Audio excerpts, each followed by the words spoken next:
One of the masters of line extensions is Apple, right? They know who their target audience is and they know what their target audience wants. So they are extending the line to that.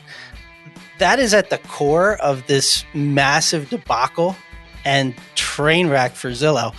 They completely went against who their target audience is. They went against their vision and mission. Put that coffee down. Creators are leaders. Be careful what kind of leaders you're producing here. Helen, we're both in sales. Let me tell you why I suck as a salesman. They realized that to be in power, you didn't need guns or money or even numbers. You just needed the will to do what the other guy wouldn't. I'm not leaving. The show goes on.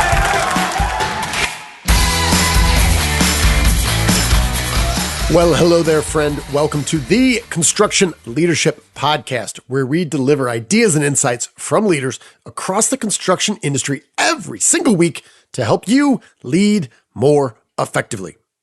I'd like to thank our friends at Capital One Trade Credit. If you, my friend, are interested in growing your top-line revenue while decreasing risk, that's right. Cash up, risk down. You thought it was impossible. It's not. It's not with Capital One Trade Credit. Check it out. See if it's a fit for you. Capital One Trade Credit. I'm excited to bring to you today my brief conversation. And brief, of course, is a relative term. If I can have under a 50-minute conversation with another human being, that is relatively brief. But we kept it tight for you today. Why? Because your time and attention is valuable. His name is Mark Harari. Rhymes with Ferrari, spelled differently. Harari.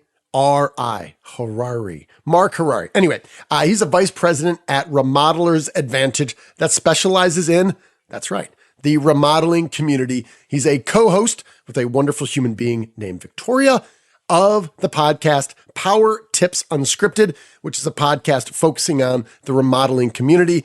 Even if you are not a remodeler, this should be an active part of your podcast diet because they're wonderful. They provide a different perspective on a big segment of our industry, especially when we think we might be heading towards some recessionary times. So Mark and I get on the phone. Why? Well, because Mark is the industry's best when it comes to marketing specifically for contractors. He wrote a book called Lobster on a Cheese Plate. Damn right. Memorable title, Lobster on a Cheese Plate. I have bought and given away several dozen of them. They're really fantastic. So for our clients, we often give out Lobster on a Cheese Plate when it comes to marketing, branding, and to developing a coherent marketing strategy. So I brought him in to talk about something that happened several months ago, but I thought was really relevant around Zillow and their line extension that went horribly wrong. So we talk about that. And then we also talk about, now that the recession is looming, what is now the most prettiest girl at the ball? That's right, remodelers. When times are good, when single-family home developers are rocking and rolling and custom builders are flying, what do we do to remodelers? Yeah, they're like the girl we used to date who we don't call anymore unless things get pretty rocky. And then they're always there. We always come back to them. Well, that's what we do to remodelers. We talk about that with Mark, and you're going to hear he's smart. He's funny. He's going to help you be smarter about your business. Enjoy my conversation with Mr. Mark Harari, Vice President at Remodelers Advantage. As always, thank you for listening. Mr. Mark Harari, the Vice President of Remodelers Advantage, welcome to the show. Bradley, I am so excited to be back on. Yeah, I was going to say, welcome back. The Two Timers Club, you got the vinyl jacket. You're my favorite person that lived in Chicago and moved to Texas. That's on my business card. So perfect. That's marketing is what we're talking about is a battle for the perception of the mind, right? We're looking for a little bit of real estate in the mind, pun intended with the topic we're talking about here today. That's what I want to be. When you think of all the people I know who are tall, skinny gingers who lived in Chicago, now live in Dallas, do I come to mind in that? That's the goal. That's what I'm trying to do here. It's beautiful. You've done it successfully. All right. So I want to touch on two things with you. We're going to start with, this is not late breaking news. However, I found it absolutely fascinating. And you being my go-to marketing guru, especially with some deep domain expertise in our industry, I wanted to talk to you about Zillow, and then we'll talk about remodeling and what's going on in the industry just a little bit later. But to catch people up, this happened at the end of 2021. It involves Zillow. Everybody knows Zillow. Obviously, they came to fame being a really trusted source for accurately predicting the price of homes. And they started wading into the waters of thinking, hey, if we can accurately price these, Mark, we can now get into the flipping business because, hey, this is a reasonable line extension and we can do well here. I'll jump to the punchline and one of my favorite quotes from a CEO in the last 12 months. This was a total debacle. Not only was the home flipping unsuccessful, it also revealed that their algorithm, which the entire core value of the company was based on, could not accurately predict the price of homes. They laid off 2,000 people. There's a $500 million write-off. The overall valuation of the company went from nearly $50 billion down to $16 billion.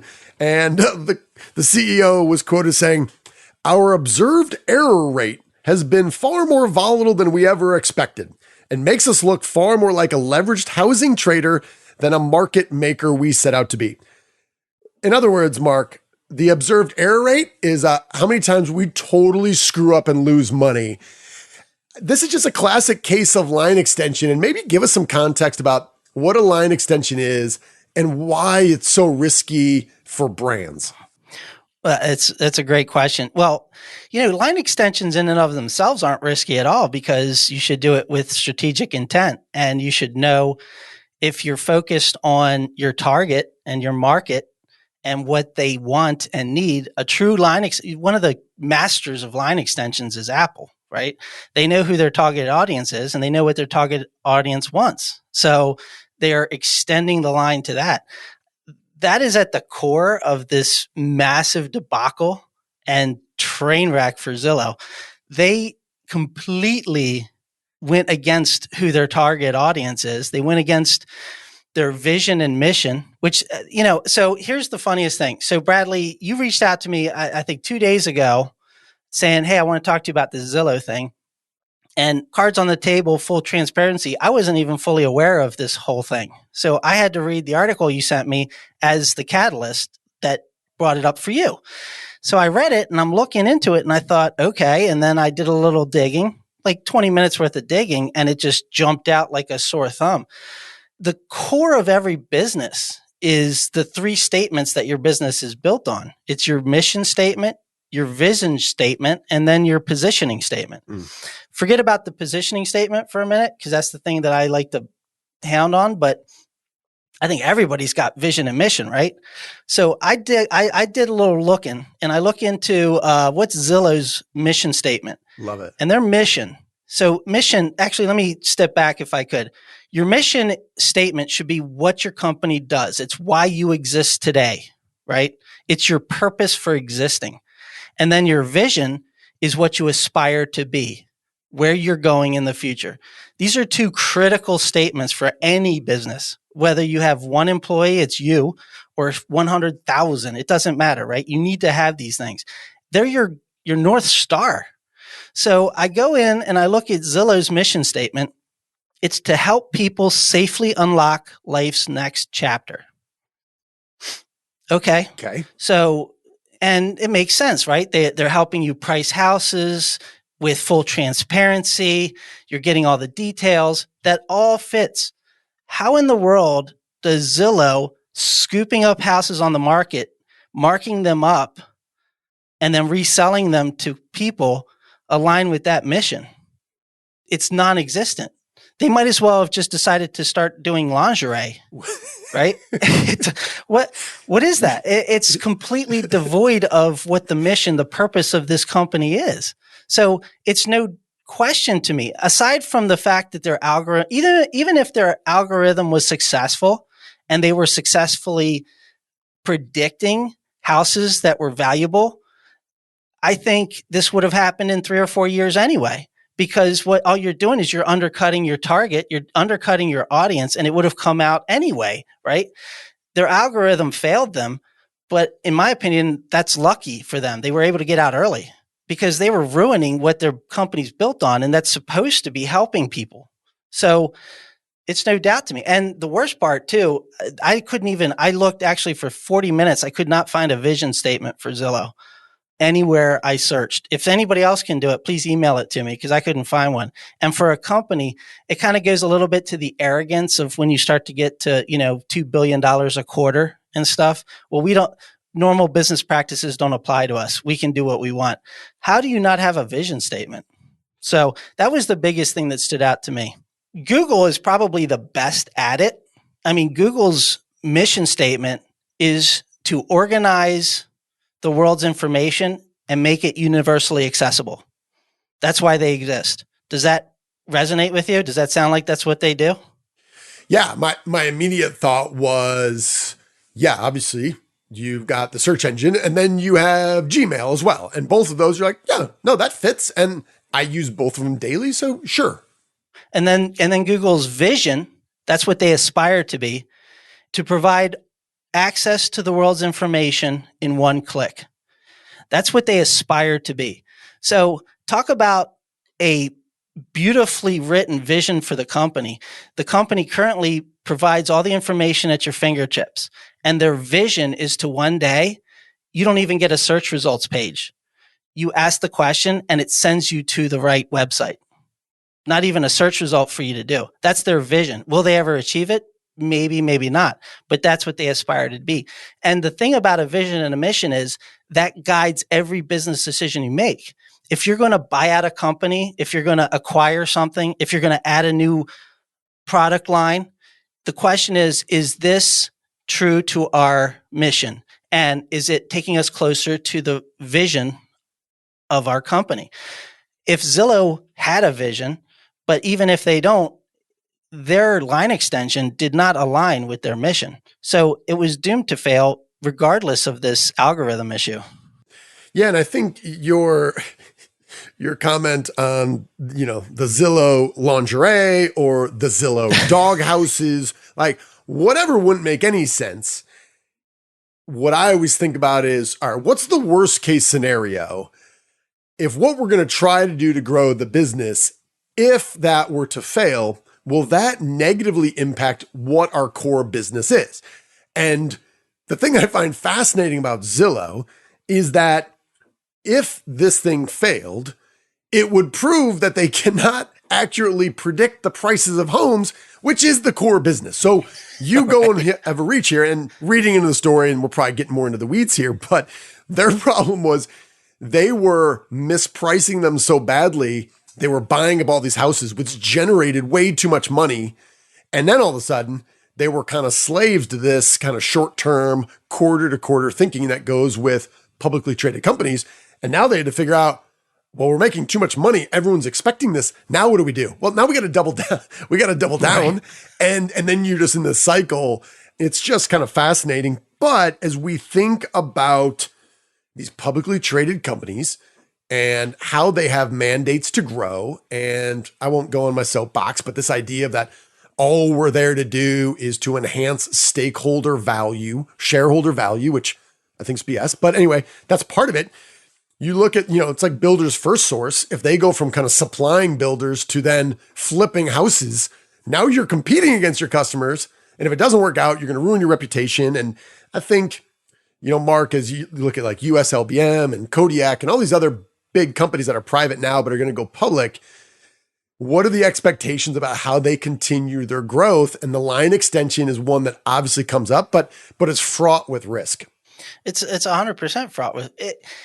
Again, I can't stress this enough. If you stay true to what your core values are and what you're trying to achieve, it becomes clear, right? It's obvious. I'll get, if I could share a little anecdote, a personal one. Remodelers Advantage, our vision or our mission is to light the path of greater success for motivated remodeling professionals.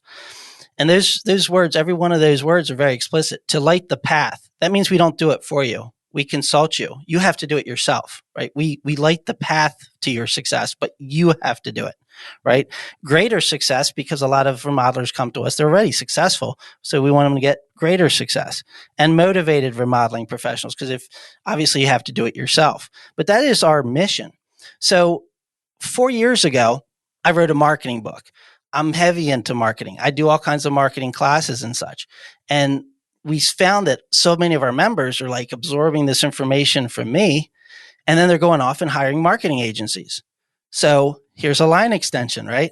I'm thinking, why are we sending our members off to go hire marketing agencies? Let's start a marketing agency. Let's have our own marketing division. Sounds brilliant. It's a logical line extension. So I talked to the president, Victoria Downing, and she agreed this is a smart move for us. We then took it to the team because we're very open book and all that, and we presented the idea to the team. There was a lot of hemming and hawing, but one of the most critical things that came out of it was it's not true to our mission. And one of the members of the team said, we like the path of greater success. We don't do it for them. A marketing company does all the work for them. How can we do this? It goes against what we stand for. They got to do it on their own. So guess what? We didn't start a marketing division. And because it wasn't true to that. Now, that doesn't mean you can't still do line extensions. You know what we ended up doing? We said, you're 100% right. We're not going to do it. So Victoria and I separately started a separate company that's a marketing company, disconnected from Remodelers Advantage. But that's how critical it is. And it's proven itself because now we do get some situations with the marketing company where people get upset or cranky. And it's like, well, okay, well, but that's the sister company. That's not this company. And so we can delineate that and we can keep them siloed. And it's not conflicting with the core of what this company was built on.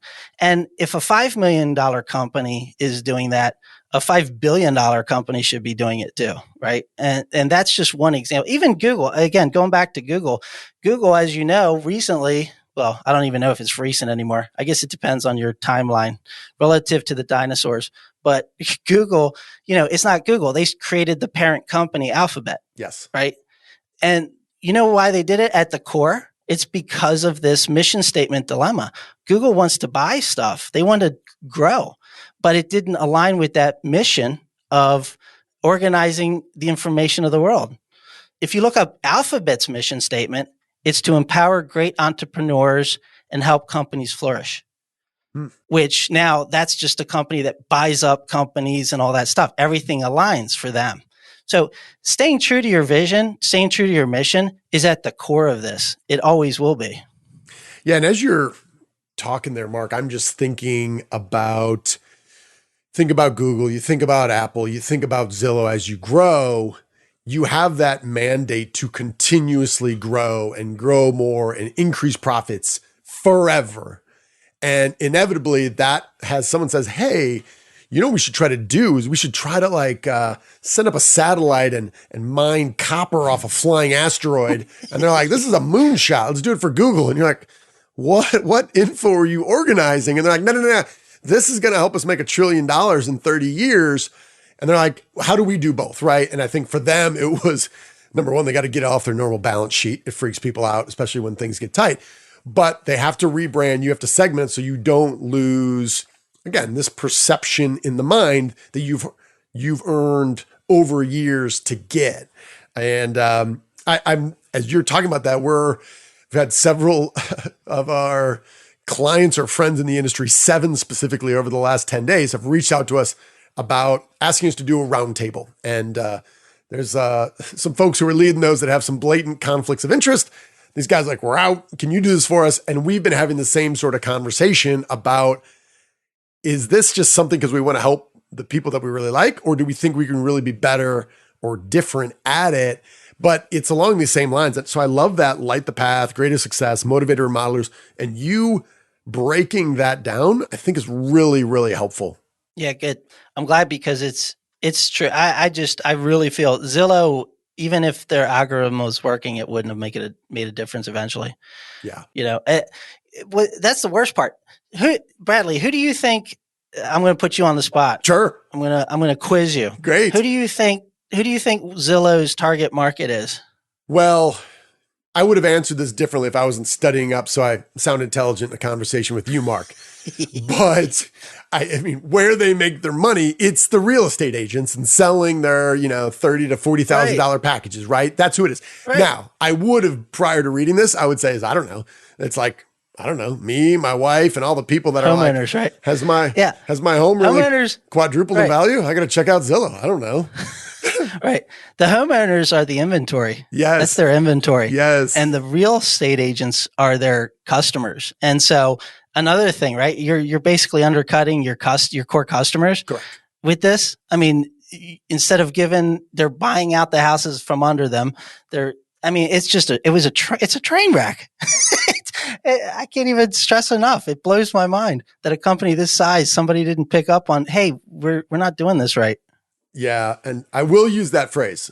The observed error rate over here at Bradley Hartman and Company is that's how many times we totally screw up because we're jackasses. That's the translation there. But so if I'm going to recommend two marketing books, number one, obviously legendary. Everyone probably has one on their shelves. Lobster on a Cheese Plate.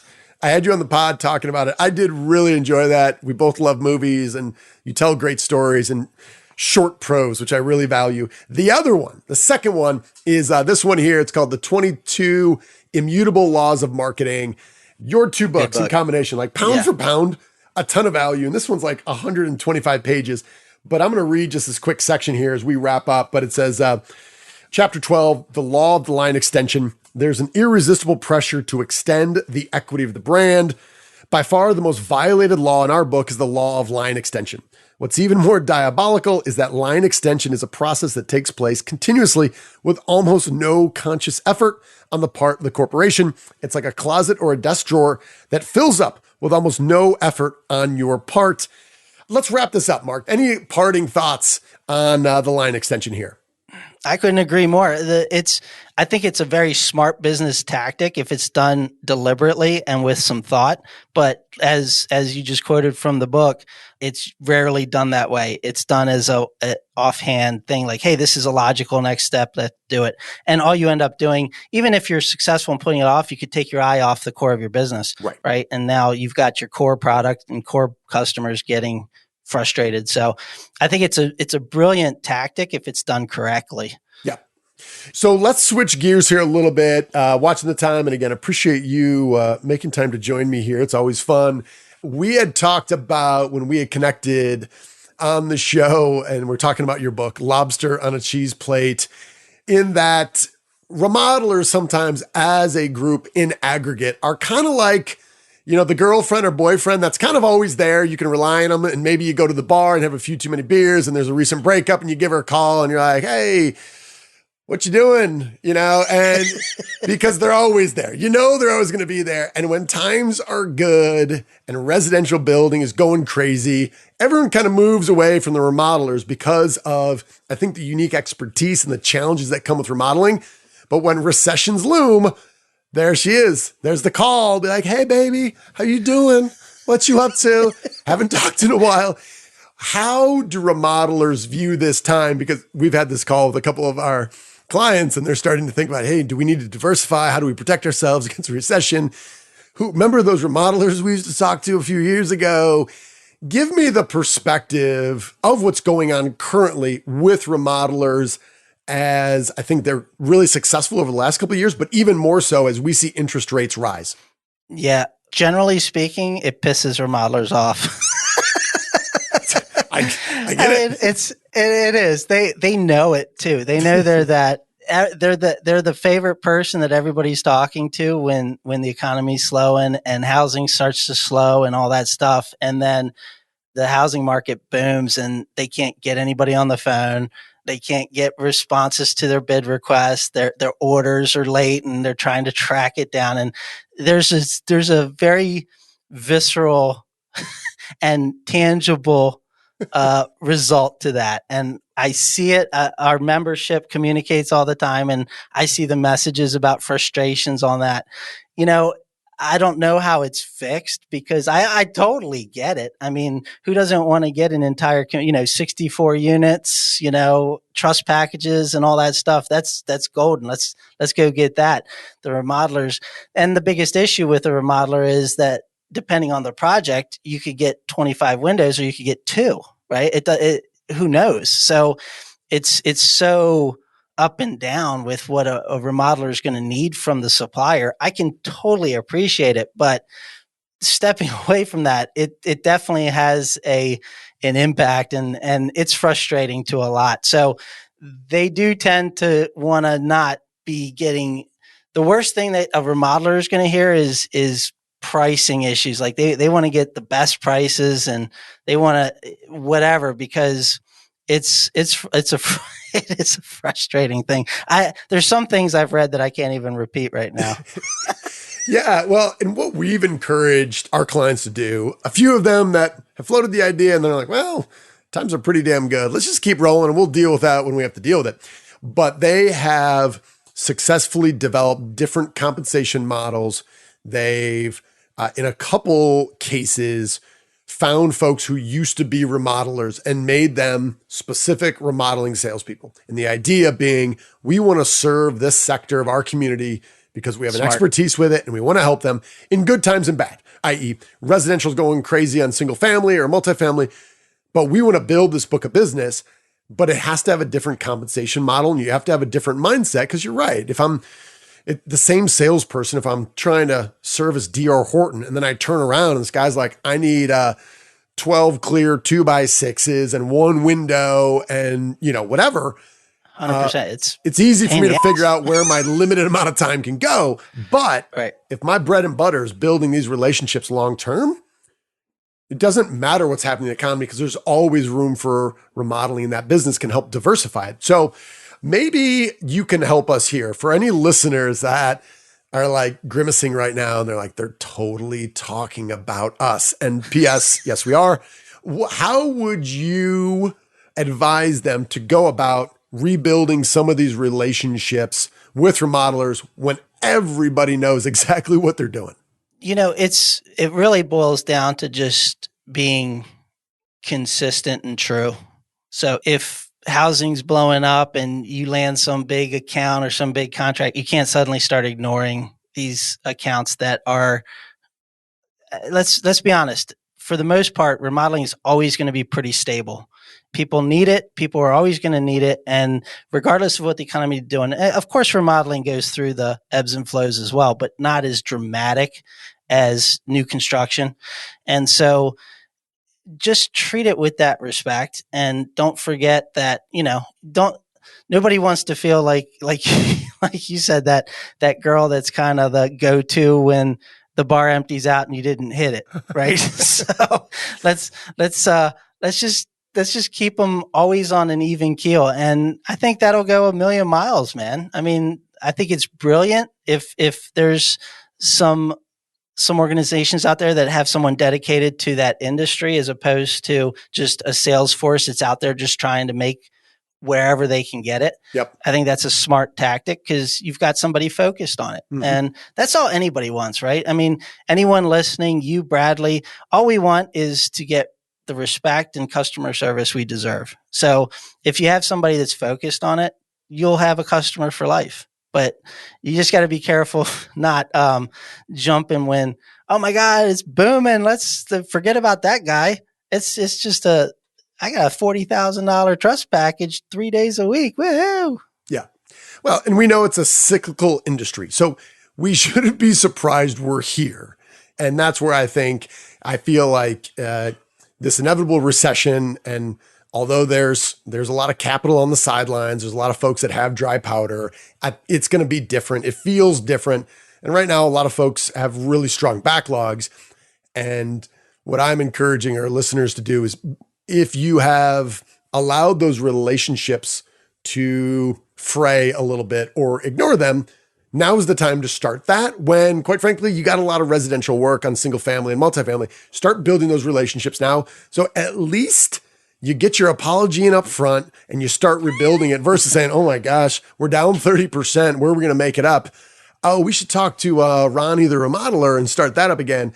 And by that point, it's too late. And one of your competitors already moved on and is already servicing them. So I couldn't have said it better myself. Perfect. Cool. All right, man. Hey, let's wrap it up here. Here's what I want you to do. I know you're a very, very humble man, Mark. So I want you to set your humility aside.